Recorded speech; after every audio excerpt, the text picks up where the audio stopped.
할렐루야! 기쁘고 좋은 아침이 밝았습니다. 하나님의 말씀은 살아있고 운동력이 있다 하였습니다. 그 말씀이 우리는 지치고 또 낙심돼서 쓰러져 있다 할지라도 말씀이 살아있다고 했죠. 일으키십니다. 그리고 살리세요. 오늘 그 말씀을 기대하면서 우리 예배 가운데 나아갑시다. 기도하겠습니다. 사랑해 주님 감사합니다. 오늘 살아계신 하나님 말씀 가운데 나아갑니다. 우리는 날마다 어떤 죽음을 체험하고 또 갑갑함을 체험하고 있습니까? 그렇지만 주의 말씀이 나보다 앞서 나가셔서 문을 여시고 또 길을 여시니 오늘도 주님의 말씀을 사모하는 마음으로 말씀을 붙잡습니다. 주의 말씀 붙잡는 모든 백성들에게 하나님 힘 주시고 능력 주시고 자유와 기쁨과 평화를 허락하여 주시옵소서. 예수님의 이름으로 기도드렸습니다. 아멘. 함께 하나님 말씀 보겠습니다. 열왕기상 21장 17절에서 26절 말씀 보겠습니다.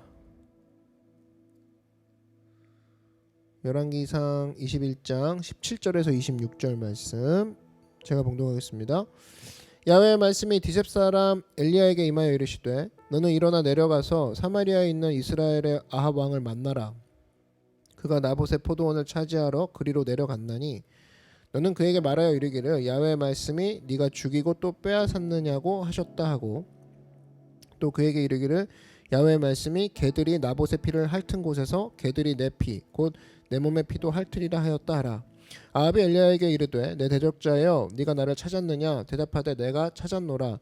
네가 네 자신을 팔아 야훼 보시기에 악을 행하였으므로 야훼의 말씀이 내가 재앙을 내게 내려 너를 쓸어버리되 내게 속한 남자는 이스라엘 가운데 매인자나 노인자를 다 멸할 것이요 또 내 집이 느밧의 아들 여로보암의 집처럼 되게 하고 아야의 아들 바하사의 집처럼 되게 하리니 이는 네가 나를 노하게 하고 이스라엘이 범죄하게 한 까닭이니라 하셨고 이세벨에게 대하여도 야훼께서 말씀하여 이르시되 개들이 이스라엘 성읍 곁에서 이세벨을 먹을지라. 아합에게 속한 자로서 성읍에서 죽은 자는 개들이 먹고 들에서 죽은 자는 공중의 새가 먹으리라고 하셨느니라 하니 예로부터 아합과 같이 그 자신을 팔아 야훼 앞에서 악을 행한 자가 없음은 그를 그의 아내 이세벨이 충동하였음이라. 그가 야훼께서 이스라엘 자손 앞에서 쫓아내신 아모리 사람의 모든 행함같이 우상에게 복종하여 심히 가증하게 행하였더라. 아멘.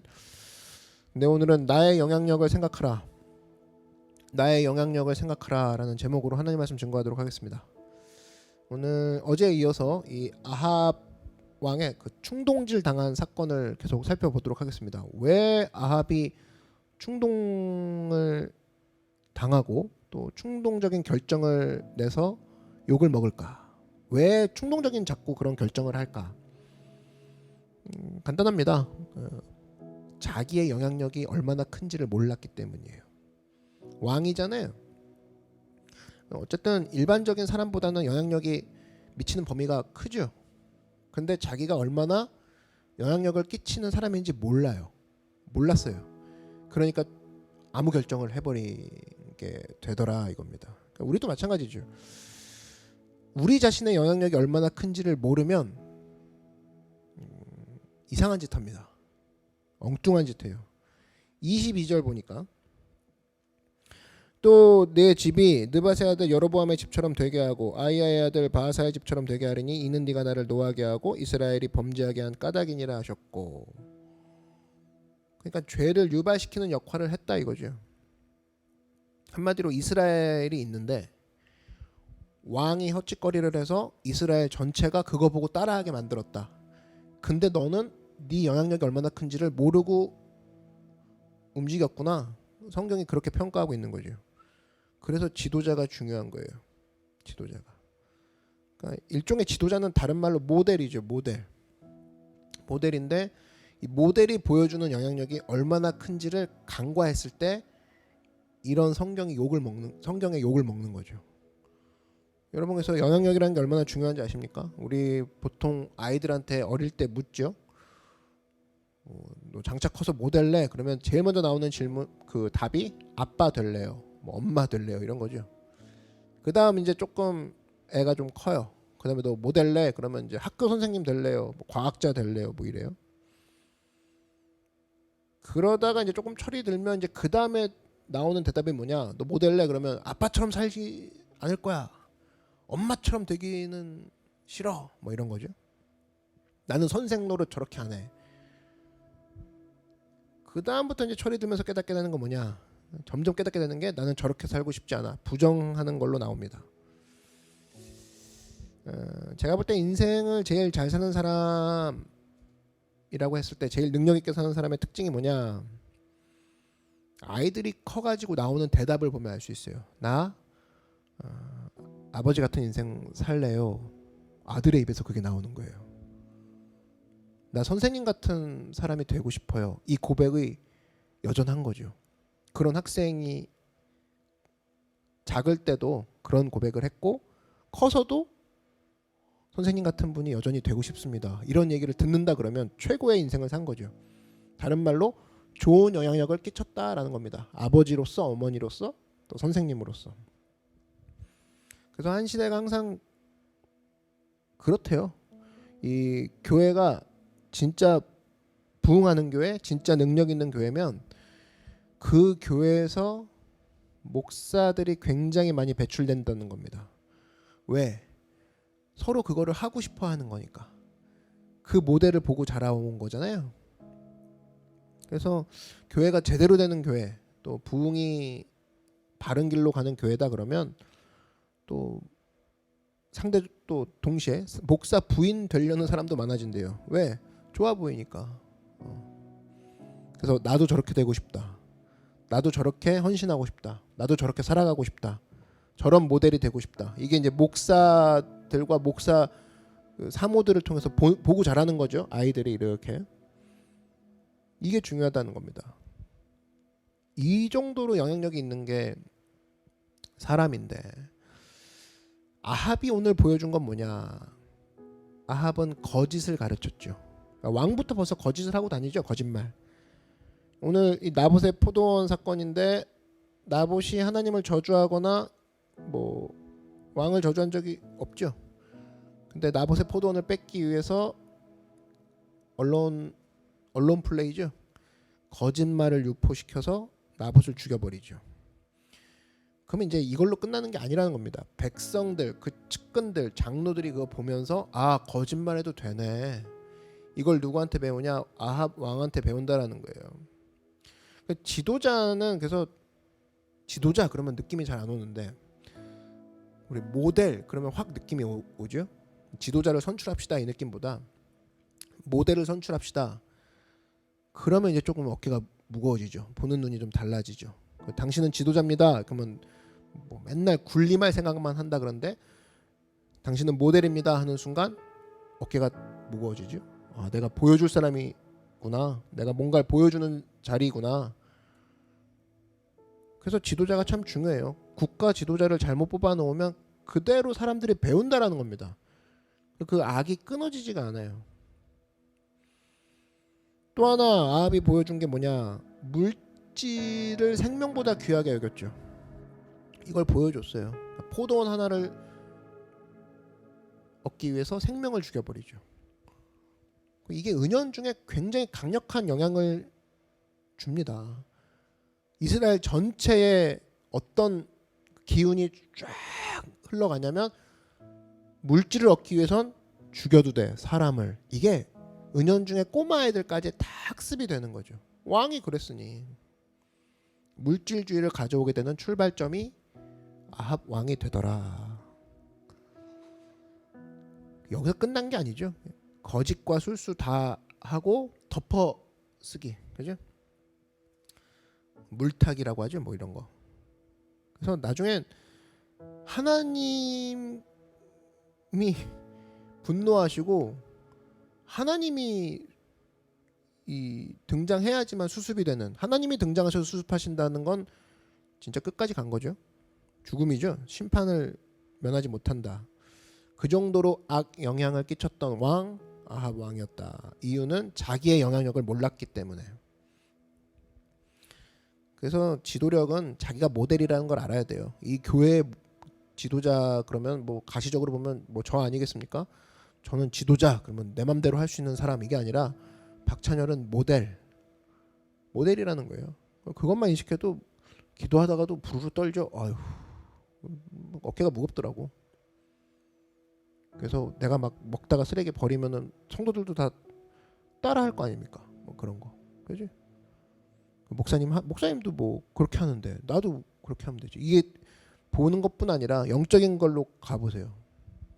뭐 저는 뭐 성경 그때 읽어요. 제가 그런 얘기를 만약에 했다, 그럼 성도들도 그때 읽죠. 뭐 이유를 물어보면 목사님도 그러는데 뭐 모델이라 그래, 모델이라. 그래서 여러분, 이 내가 모델이다, 이 생각이 진짜 중요합니다. 진짜 중요해요. 그죠? 한번 저를 따라 한번 선포해 주십시오. 내가 바로 모델이다. 그죠? 모델이에요, 모델. 그 걸어다니는 모델 말고 하나님의 일을 하는 모습, 많은 모습을 보여줄 수 있는 메시지를 증거하는 사람인 거죠. 저는 강단에서 이렇게 원고 보고 메시지를 증거하지만 사실 여러분들도 오늘 누군가에게 모델이 된다라는 거예요. 그대로 누군가 따라하고 있어요. 그대로. 그래서 이게 조금 더 나아가면 어떻게 돼야 되냐? 우리는 죽어서도 말하는 존재가 돼야 된다. 죽어서도 계속 길이 남아요. 아, 그분이 그랬었지. 지금은 돌아가셨지만 그분의 행동, 그분의 말씀, 그분의 해석, 난 지금도 참 그리워. 그건 죽어서도 그 사람이 일하고 있는 거 아니에요? 그런 사람 돼야죠. 살았을 때 뭐 바득바득 뭐, 그죠? 천하죠. 그렇게 살면. 그래서 여러분, 어떤 축복이 있길 원하냐? 지금뿐 아니라 다음 세대에도 모델이 되는 여러분 되길 바랍니다. 대단한 위치 아니어도 내 자녀, 내 친구, 또 우리 교회 성도들, 그런 사람들에게 한 명이라도 나에게 내가 모델이 된다라니까요. 죽어서도 그 사람이 기억해주고 그 사람이 흔들리지 않게끔 내가 기준점을 제공한다. 그럼 여러분 정말로 하나님 기뻐하시는 모델이 된다라는 겁니다. 이 칼럼을 하나 읽었는데 어떤 청년이 쓴 성장 이야기가 있는 그 칼럼이었어요. 칼럼은 언제나 읽어도 도움이 되는 것 같아. 누군가의 삶을 간접적으로 보는 거잖아요. 그 사람의 해석, 또 그 사람의 고난, 축복 다 한 번에 읽는 게 그 에세이 아닙니까? 근데 이 청년이 파일럿이 되고 싶어하는 청년의 이야기예요. 비상, 그죠? 하늘로 올라간다는 뜻이죠. 비상. 여기에 이제 이런 글귀가 나오더라고. 젊은이만이 범할 수 있는 최고의 범죄는 평범해지는 것이다. 지금 여러분 마귀의 유혹이 뭔지 아십니까? 평범해져라예요. 평범해져라. 완전 상반되는 거예요. 하나님은 우리를 특별하게 만드셨거든요. Only one. 유니크하게 만드셨어요. 한 명밖에 없어요, 여러분은. 근데 마귀는 평범해져라. 이게 엄청나게 무서운 메시지입니다. 평범해져라. 얼마든지 독수리 같이 날 수 있거든요, 여러분들이. 근데 꿩처럼 살아라. 바닥을 기어라. 닭처럼 날지 말아라. 모두와 똑같이 행동하라. 이 얘기를 듣고 곧장곧장 돌아갑니다. 그래놓고 뭐 처음엔 뜨겁게 살다가 나중에 이제 뜨거워지려는 청년들 앞에 나타나면 기껏 한다는 소리가 나이 먹고 나도 왕년엔 죽여줬어. 뭐 열심히 뛰어봐라. 너도 그렇게 될 것이다. 저주죠, 저주. 이게 무서운 일이라는 거예요. 범죄라는 거죠. 이 땅의 젊은이들에게 행할 수 있는 최고의 범죄는 너 평범해져라. 하나님에게 대항하는 거죠. 한 명 한 명을 되게 그 코에 생기를 불어넣으시고 특별하게 지으시고, 우리 한 사람이 너무 특별한 나머지 우리 한 사람을 위해서 죽기까지 사랑하시고 십자가에 달려 돌아가셨잖아요. 근데 마귀는 평범해져라. 그러면서 하는 게 뭐냐? 그냥 가까운 데 가서 대충 시간 날 때 예배 드리고 뭐 적당히 살아. 그 재산 늘리고 그냥 적당히 남들만큼 살자. 그 목표가 남들만큼. 남들만큼이 다른 말로 평범해져라 아니에요? 근데 이제 이걸 깨닫죠. 언제? 죽기 직전에. 아, 이렇게 사는 게 아니었는데. 그래서 여러분, 마귀가 우리를 태클 걸어서 막 쓰러뜨리는 것도 있지만 사실은 이렇게 평범하게 서서히 우리를 깨트릴 수가 있어요. 일상에서의 안일에 빠지게 만들고. 말씀 하나하나도 사실은 특별한 거 아니에요? 근데 말씀대로 평범하게 대하는 거죠. 늘 뭐 내 옆에 있는 거, 언제나 읽을 수 있는 거, 뭐 그 말이 그 말이지 뭐. 제일 무서운 말씀에 대한 최고의 모독. 그 말씀이 그 말씀 아니야? 그 말씀이 그 말씀 아니에요. 다 특별한 말씀이지. 그래서 여러분, 우리가 살면서 이 영향력이라는 거를 생각한다 그러면, 아, 나는 굉장히 특별한 사람이구나. 난 평범하지 않아. 그죠? 너가 평범해라고 마귀가 얘기하는 순간, 난 별 볼 일 없어. 이렇게 되는 거죠. 사명도 잊어버리고, 난 누구에게 영향력을 줄 수도 없고, 속고 사는 거죠. 근데 성경은 얘기하지 않습니까? 너는 특별한 사람이야. 그 얘기는 뭐예요? 넌 누군가에게 영향을 끼칠 수 있어. 끼치고 있어. 그거죠. 아합 보세요. 아합. 영향력이 있다고 생각을 안 하니까 헛짓거리 하는 거죠. 히스기야 보세요. 근데 히스기야 왕인데 엎어져서 기도하니까 백성들이 다 엎어져서 기도하죠. 그러니까 하나님이 우리한테 어떤 위치를 딱 주셨다, 포지션을 주셨다는 건 굉장한 축복이고 책임이에요. 네가 하는 대로 사람들이 따라할 것이다. 그래서 나중에 이 선지서나 구약의 그 예언서들을 보면은 지도자랑 제사장부터 하나님이 박살내시죠. 너희들이 한 대로 백성들이 그대로 따라하잖아. 이거예요. 모델 의식이 없었어요. 그러니까 아합이 했던 결과는 뭐냐? 충동적으로 막 결정하는 거죠. 그냥 지멋대로. 자기가 어떤 영향을 끼칠지 전혀 몰라요. 그러니까 좀 어려운 말로 풀어보면 역사 앞에 설 줄 몰랐다. 멋진 말이죠. 아합은 역사 앞에 설 줄 몰랐어요. 자기가 어떤 존재인지 몰랐다는 거죠.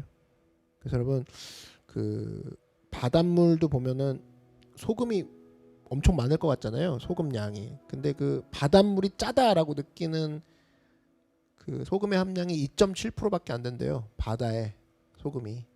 그 2.7%가 바다가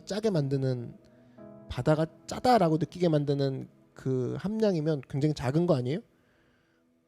여기서 알 수 있는 게 아무리 소수라 할지라도 깨어 있기만 하면 하나님의 나라의 맛을 내는구나. 그거 아닙니까? 그죠? 그럼 여러분이 아무리 작은 위치, 작은 사람이라 할지라도 여러분이 깨어서 기도하고 여러분이 깨어서 하나님 나라의 백성으로 서 있다 그러면 여러분을 통해 다른 사람이 기도하고 여러분의 희생을 통해 다른 사람이 희생하기 시작하고 여러분의 사랑을 통해 다른 사람이 사랑하기 시작하고 그게 소금과 같은 인생이죠. 여기에 어디 충동이 들어갈 자리가 있어요? 없죠. 그래서 여러분 오늘도 생각할 때 나는 평범해, 뭐 일상이 쳇바퀴야, 마귀에게 속고 있는 겁니다. 여러분 특별한 사람이고 영향력을 줄 수 있는 사람이에요. 근데 왕이라 할지라도 내가 평범해, 그냥 내가 멋대로 결정하고 살아, 그럼 마귀에게 속는다라는 겁니다. 그래서 여러분 아무리 작은 자리에 있다 할지라도 여러분 스스로를 무시하지 말고 난 하나님의 특별한 사람이야, 오늘도 영향력을 끼치는 자리에 서 있어, 난 모델이지, 이런 마음을 가지고 나의 영향력을 쓰는, 하나님께 잘 올려드리는 여러분 되길 바랍니다. 기도하겠습니다.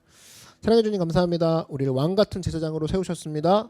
모델 의식 가지고 오늘도 있는 자리에서 최선을 다해 하나님의 나라를 보여주고 또 흘려보내는 귀한 사명자들 되게 하여 주시옵소서. 예수님의 이름으로 기도드렸습니다. 아멘.